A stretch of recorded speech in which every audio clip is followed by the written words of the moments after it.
Well, folks, I realize since I'm not a YouTuber, I never put up a after video on original appearance manufactured OAM covers, the quick covers.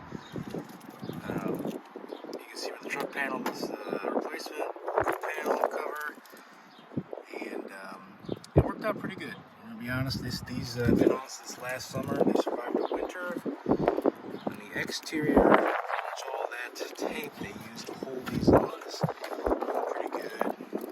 The panels don't move a whole lot. I mean, it's plastic, so it's gonna move a little bit, but I mean, overall, it's adhering. It hasn't moved. Looks really good. There's the rusted stuff. Kind of see it under there. It looks like it's about the wind, but you can't help Mother Nature. I'll show you guys front. There are some points where it doesn't match up as good. You can see it. But overall, we're doing good. You know, for what you pay and what you get, the effort, I think they're well worth it.